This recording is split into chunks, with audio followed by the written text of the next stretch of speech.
aku ada satu peanut butter yang mana biasanya aku ambil masa breakfast. Sebab aku ambil peanut butter masa breakfast ialah dia tinggi protein dan agak sedap lah untuk kita makan. Tapi peanut butter aku dah habis, adalah sikit-sikit. Jadi aku terfikir macam satu peanut butter ni adalah RM12.50. Jadi satu peanut butter ni ada 500 gram dan satu serving dia adalah 50 gram, yang mana kita dapat total 10 serving. Jadi 10 serving kita akan spend sebanyak RM12.50. Maksudnya satu serving kita adalah RM1.25. Jadi bagi aku agak mahal RM1.25 kalau untuk breakfast mata-mata dengan peanut butter. Apa kata aku cuba buat peanut butter sendiri yang mana tiada campuran apa-apa. Kalau peanut butter ni dalam dia ada gula, ada minyak kelapa sawit, ada minyak kacang, ada garam. So benda-benda ni kalau boleh kita tak nak. Kalau boleh kita nak 100% peanut butter.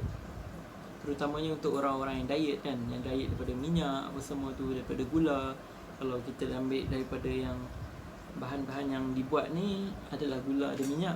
Okay, cara buat peanut butter sendiri ni, first kena beli peanut lah. Aku beli peanut.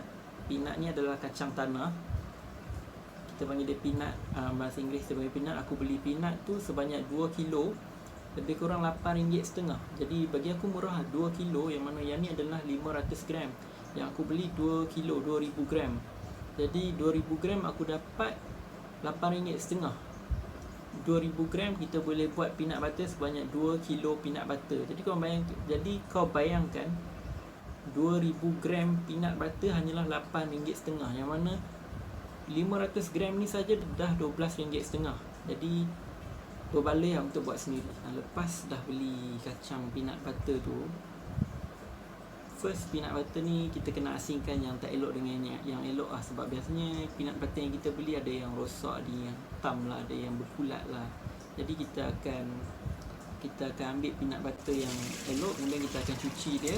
Lepas kita cuci, kita kena orang panggil sangai dia. Sangai tu kita letak sama ada dalam belanga ataupun frying pan. Tapi kalau nak dia sangai yang cantik, kita letak dalam belanga. Sebab belanga ni dia macam dia punya haba tu lebih menyeluruh lah. Kalau dalam frying pan dia senang untuk hangit. Macam untuk video yang kali ni aku guna frying pan, jadi sedikit hitam kat situ. Tapi tak apa, aku tak kisah pun dia hitam ke tak sedap ke apa ke. Sebab aku cuma nak rasa peanut butter tu dan protein.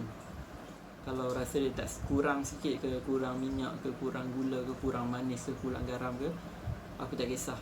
Okay, lepas kita dah sangai dia, sangai tu dalam lebih kurang 10 minit, macam 10 minit ke 15. Sebelum kita sangai peanut butter tu, kacang tu tak rangup lah. Kalau kita makan kacang tu, dia macam kita makan kacang yang masuk angin. Tapi kalau kita makan kacang yang dah disangai, bila kita makan kacang tu, dia akan macam kacang tu akan jadi rangup lah. Kita gigit dia akan kruk-kruk. Lepas kita siap sangai, kita akan ambil dalam blender yang khas untuk kita mesin barang-barang tanpa air, yang mana dia punya blade dia khas untuk mesin ingredient yang tanpa air. Kemudian masukkan kacang tu. Macam aku masukkan 100 gram, yang mana 100 gram kemudian dia akan jadi peanut butter sebanyak 100 gram. Kemudian aku boleh makan terus. Sebab 100 gram peanut butter dia ada 25 gram protein. Jadi aku biasanya ambil 100 gram peanut butter masa breakfast lah. Kalau yang ni sebab dia kata satu serving 50 gram, so 50 gram je lah. Jadi dapat 11.7 gram. Kalau buat sendiri aku boleh ambil 100 gram. So kita blender tu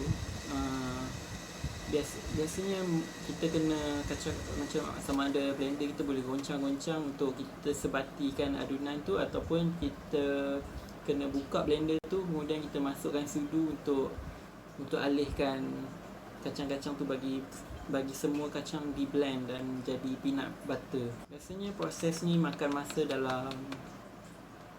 bagi aku dalam 2 ke 3 minit dah siap satu round blend peanut butter. Dah siap satu peanut butter. Jadi 100 gram tadi dah siap, boleh makan terus. So tak lama untuk prepare peanut butter masa breakfast. Macam itulah cara macam mana aku buat peanut butter. Jadi kalau korang rasa benda ni membantu, bolehlah korang cuba. Sebab bagi aku okey lah, rasa dia pun tak tak adalah tak sedap, tapi boleh makan lah. Dan dia, yang paling penting dia punya nutrien adalah 25 gram protein. 25 gram protein tu banyak.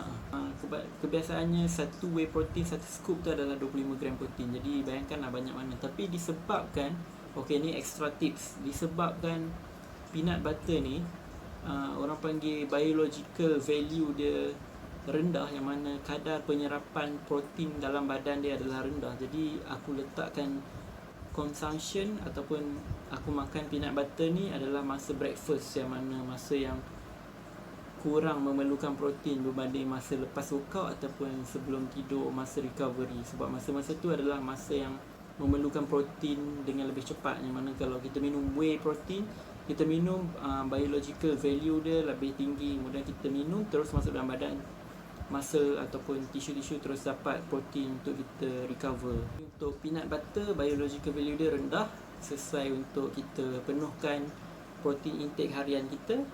Dan ada juga vitamin dalam peanut butter, ada juga sedikit kalori untuk kita penuhkan kalori dan vitamin dalam intake harian kita.